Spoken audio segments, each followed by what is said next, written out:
Hello everyone, welcome to the doubt session. In this video, we'll start chapter 1 of class 12 political science, that is end of bipolarity. And we will cover all the topics related to the chapter one by one. So what are the topics that we are going to cover? It is Berlin Wall, Soviet Union, features of Soviet economy, disintegration of USSR, shock therapy, and etc. So let's begin. तो इस chapter में हम लोग बात करेंगे situation in the world order after second world war.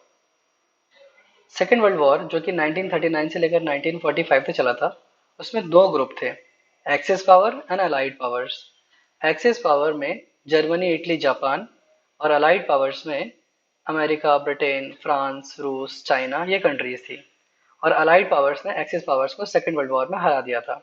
So they were declared as victors, and two important countries of the world started a new type of war. ये to important countries कौन सी हैं?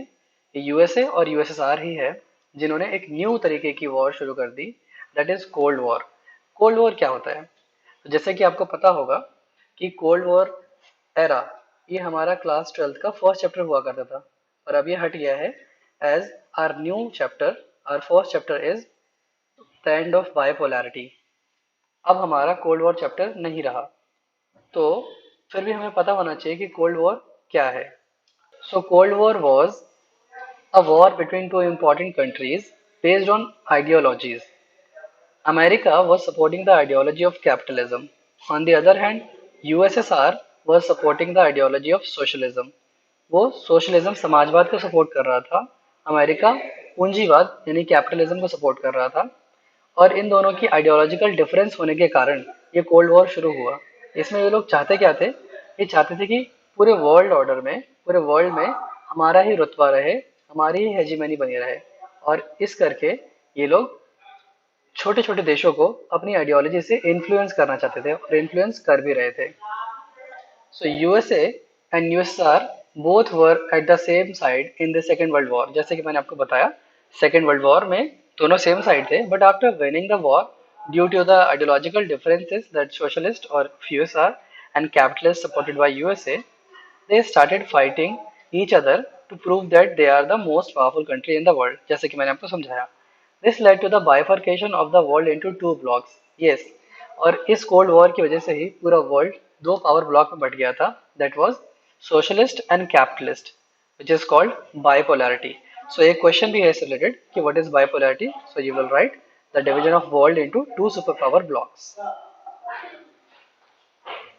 So in this chapter, we'll also understand what is bipolarity, issue of fall of Berlin Wall, and then we'll talk about the Soviet system and all, etc. etc. तो हमारा first important topic है the fall of Berlin wall, Berlin की wall का गिरना। तो आपको पता होना चाहिए कि बर्लिन कहाँ पर है, तो जर्मनी में है। And this wall was built on 13th August 1961 by the Communist government of Germany to separate East Berlin from West Berlin. ये क्वेश्चन भी आता है कि ये वॉल कब बनाई गई, तो आपको पता होना चाहिए कि 13 अगस्त 1961 में बनाई गई, और it was created to separate East Berlin from West Berlin. पूर्वी बर्लिन को पश्चिमी बर्लिन से अलग करने के लिए बनाई गई थी। The wall was built at the height of cold war and was the greatest symbol of it. तो जैसे कि मैंने आपको बताया था कोल्ड वॉर के बारे में, कोल्ड वॉर का ये ग्रेटेस्ट सिंबल कैसे थी? कोल्ड वॉर का मतलब ही क्या था कि पूरे वर्ल्ड को दो सुपर पावर ब्लॉक्स पे डिवाइड कर देना, एक अमेरिका और उससे रिलेटेड आइडियोलॉजीज रखने वाले देश, दूसरा यूएसएसआर और उससे रिलेटेड आइडियोलॉजी रखने वाले देश। तो उसी प्रकार Berlin was the greatest symbol of cold war. कैसे? क्योंकि बर्लिन जो सिटी है जर्मनी में, उसको बीचों बीच डिवाइड कर दिया गया था, उसको दो पार्ट में डिवाइड कर दिया गया था। East Berlin was supporting the ideology of USSR, that is communism, and West Berlin was supporting capitalism. तो इस तरीके से ये बहुत बड़ा सिंबल थी पूरी दुनिया को दिखाने के लिए कि एक कैसे एक शहर को विचारधाराओं के आधार पर डिवाइड किया जा सकता है। और शहरी क्या, उस वक्त तो पूरी दुनिया ही दो विचारधाराओं में बटी हुई थी, एक सोशलिस्ट और दूसरा capitalist. It symbolized the division between the capitalist and the communist world. Yes, the wall was showing the division between these two world.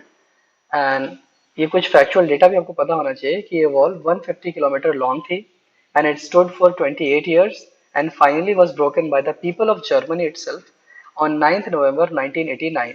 9 नवंबर 1989 को इसको गिरा दिया गया जर्मनी के लोगों के द्वारा ही.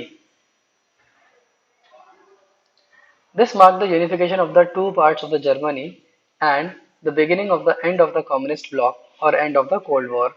और जर्मनी की वॉल, ये बर्लिन की वॉल गिरते ही ये साबित हो गया कि अब कोल्ड वॉर नहीं रहा, कोल्ड वॉर एंड होने वाला है. क्योंकि कोल्ड वॉर किसके बीच में था? यूएसएसआर और यूएसए के बीच में.